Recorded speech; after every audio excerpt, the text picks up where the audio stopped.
viver, sabe o quê? Triste. Queridos, quando a gente não aceita o chamado de Deus, a gente vai viver triste. Vocês conhecem um pouquinho a história de Ellen White? Ellen White, antes de ser profeta, havia dois homens que receberam o chamado de Deus para serem profetas. Dois homens. Os dois não aceitaram o chamado e sabiam que estavam perdidos. O chamado veio dos alegres, mas também vem a responsabilidade. E aquele jovem rico saiu triste porque não entendeu e não aceitou o chamado de Deus. O chamado realmente é para fazer a vontade de Deus. Não interessa o que a gente possa imaginar o quão difícil que vai ser, mas uma coisa a gente nunca deve se esquecer: que aquele que faz o chamado, ele te sustenta e ele te capacita. Esse é o chamado de Deus. Então, muita gente hoje confunde o chamado com uma coisa tão linda, né? Vai ser uma alegria, tão alegria. Mas não é assim o chamado de Deus. O chamado de Deus é para chamar com uma responsabilidade que Ele vai dar capacidade para ser realizado.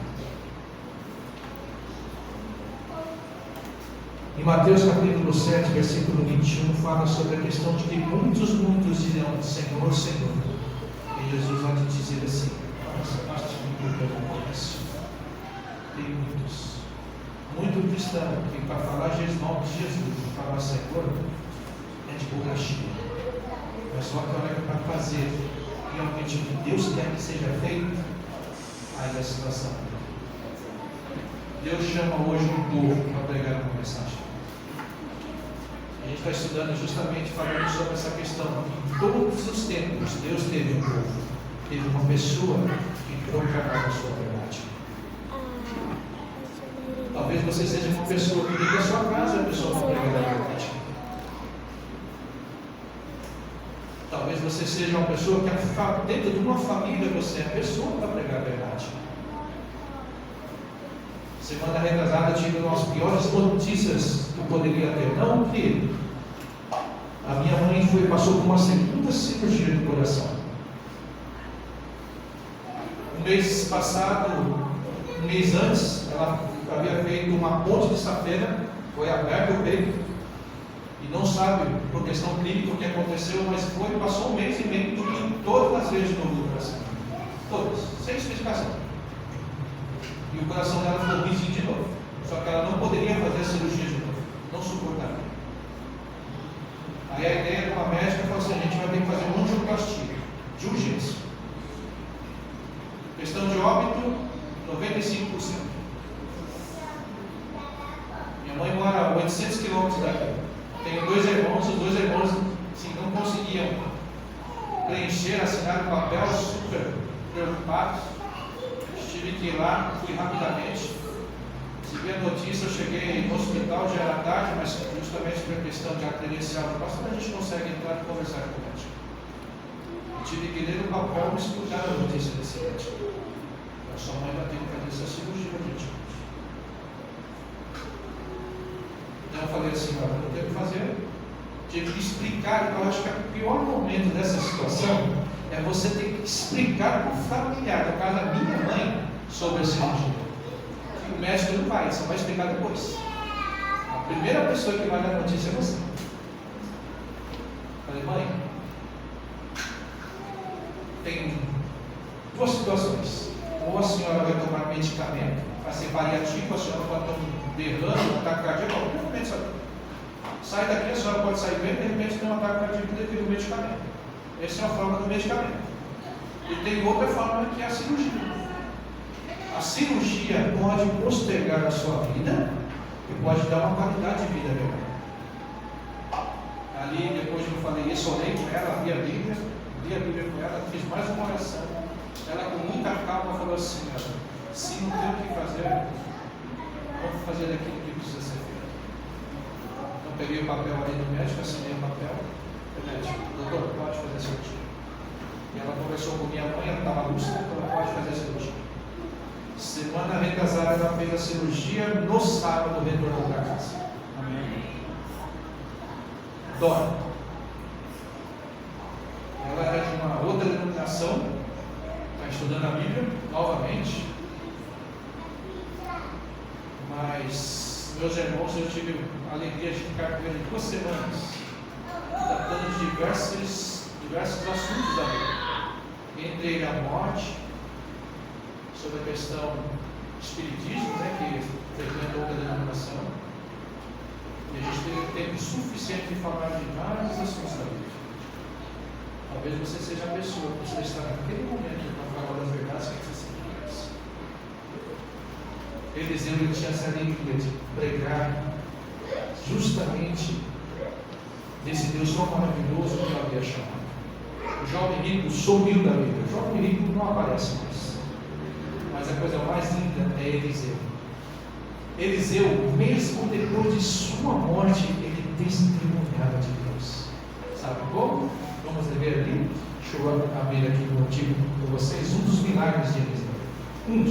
Porque Eliseu ele fez mais milagre que Elias. Está no livro 2 Reis.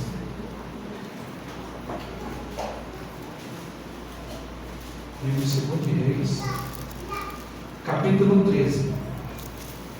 2 Reis, capítulo 13, versículo 20 a 21. Esse, para mim, é um dos maiores milagres de Eliseu. Capítulo 13, 2 Reis, versículo 20 a 21. Morreu Eliseu e o sepultaram. Ora, bandos de moabitas costumavam invadir a terra, à entrada do ano. Sucedeu que, enquanto alguns enterravam um homem, eis que viram um bando, então lançaram o homem na sepultura de Eliseu. E logo que o cadáver tocou os ossos de Eliseu, reviveu o homem e se levantou sobre os pés. Queridos, um homem e uma mulher de Deus, mesmo quando um homem, ele testemunha de Deus. Eu tinha um coportor no passado, o nome dele era Zaqueu. Zaqueu, literalmente era Zaqueu, pequenininho, morava na cidade de Ibiúna. Zaqueu havia nascido na cidade de São Vicente, litoral de São Paulo. Zaqueu ele comportou durante 36 anos. 36 anos da sua vida foi dedicada à comportagem. Zaqueu, nas suas férias, ele ia tirar justamente as férias na região de São Vicente, junto à sua família.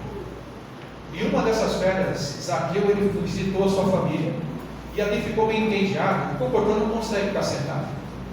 Zaqueu então resolveu pegar sua pasta e comportar junto com o seu sobrinho. Falou: olha, vem cá, João, vou te ensinar a comportar.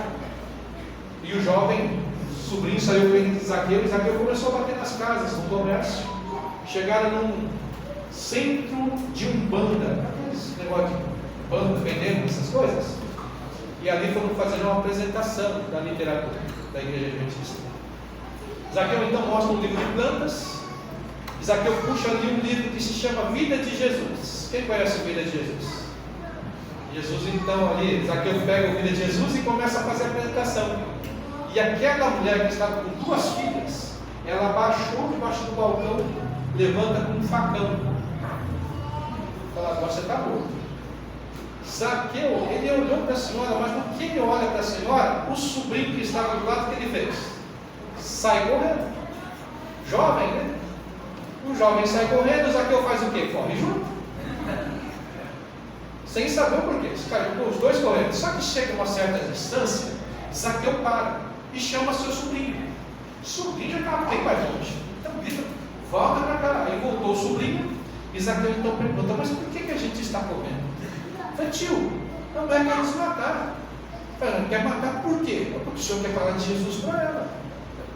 Zaqueu: não, então tem coisa errada. A gente está correndo porque a gente está falando de Jesus? Falei: é isso, tio. Falei: então a gente vai voltar. O jovem olha para ele e fala assim: não, tio, não volta. Não, a gente vai voltar. Não, não volta, tio. Então você fica aqui que eu volto. E Zaqueu voltou. Zaqueu chegou de novo naquele local e a senhora olha para ele com um facão em cima do balcão. Aí eu: moço, você pode até morrer, né? Falou: a senhora pode até me matar, mas antes de matar, a senhora deixa eu apresentar o livro. E ele então começa a explainar o livro, mostrar todo o livro. Chega no momento que fala da volta de Jesus, aquela senhora começou a chorar. chorar, não parava de chorar.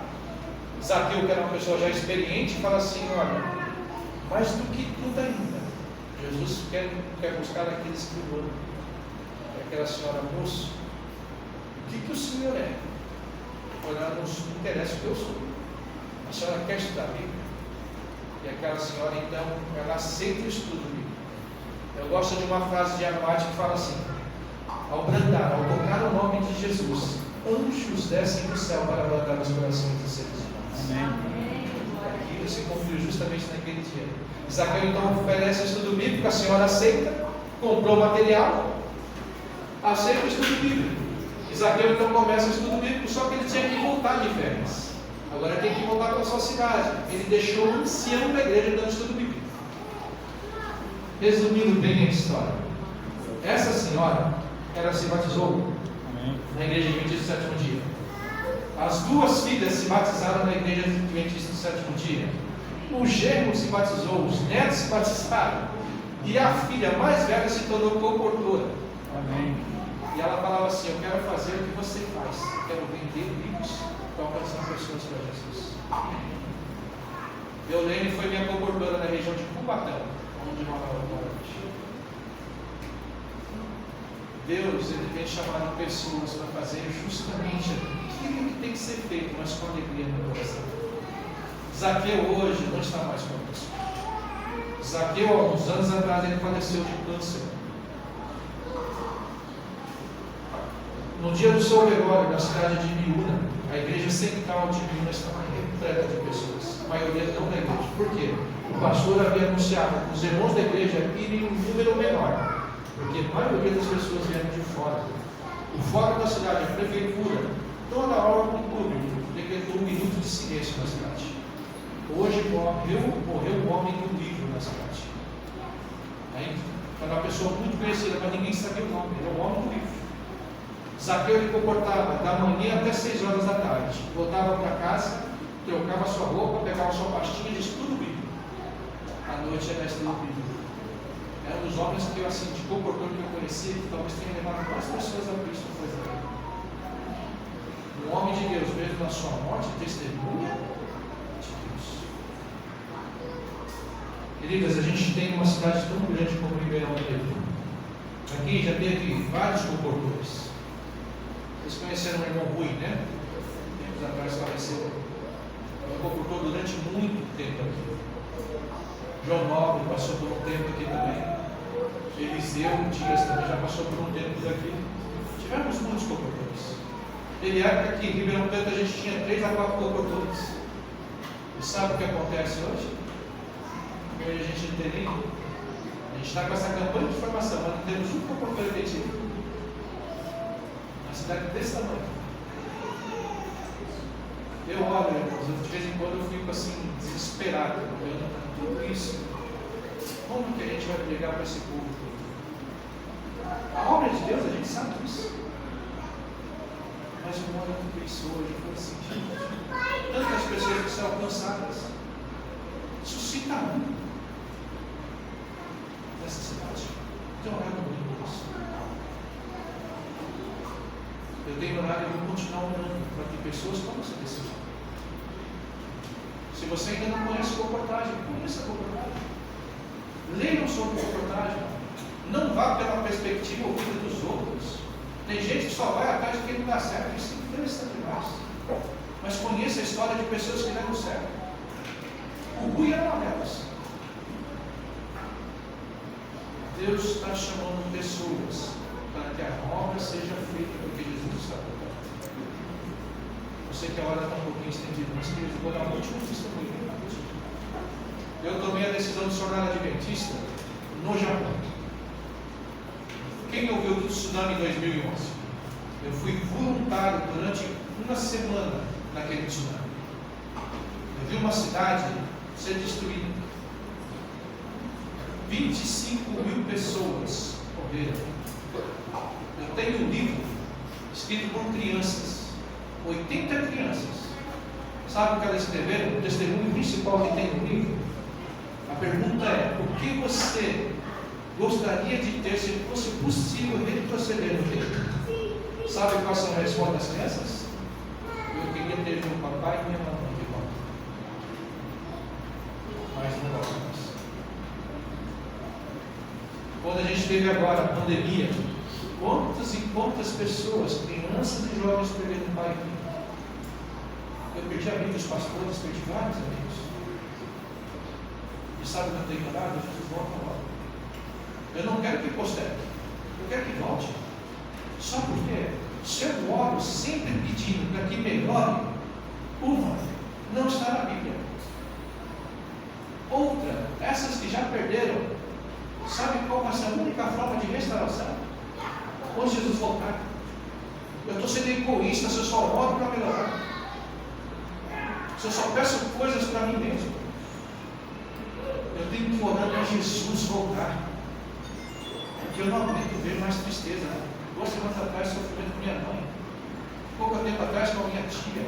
Eu visito muitas pessoas. Estive agora em Bitinga fazendo um projeto na prefeitura do município. Eu vejo crianças que padecem dificuldades terríveis. Sabe qual é o meu desejo? Jesus volta.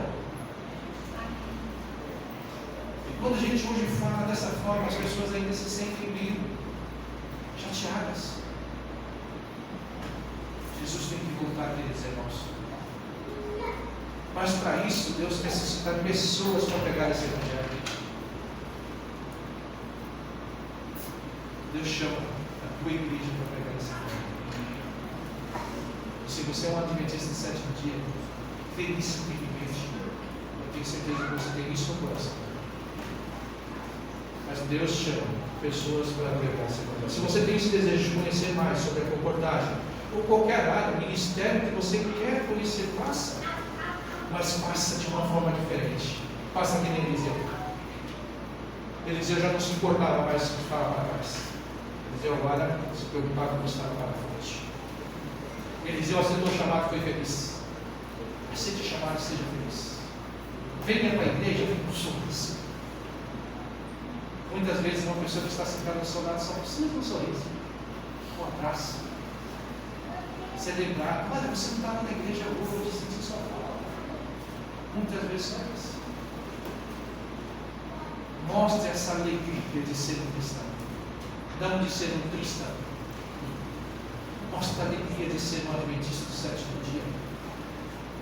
E você vai ver como essa igreja cada vez mais fica cada vez mais cheia. Amém. Que Deus os abençoe. Amém. Que Deus nos capacite cada vez mais para pregar esse evangelho, para que Jesus possa voltar. Tenha isso no coração. Não deixe isso se apagar. No meu coração tem cada vez mais a certeza e a convicção. E assim como ela vai escrever, eu já ouço os passos do meu Salvador. Que isso seja nosso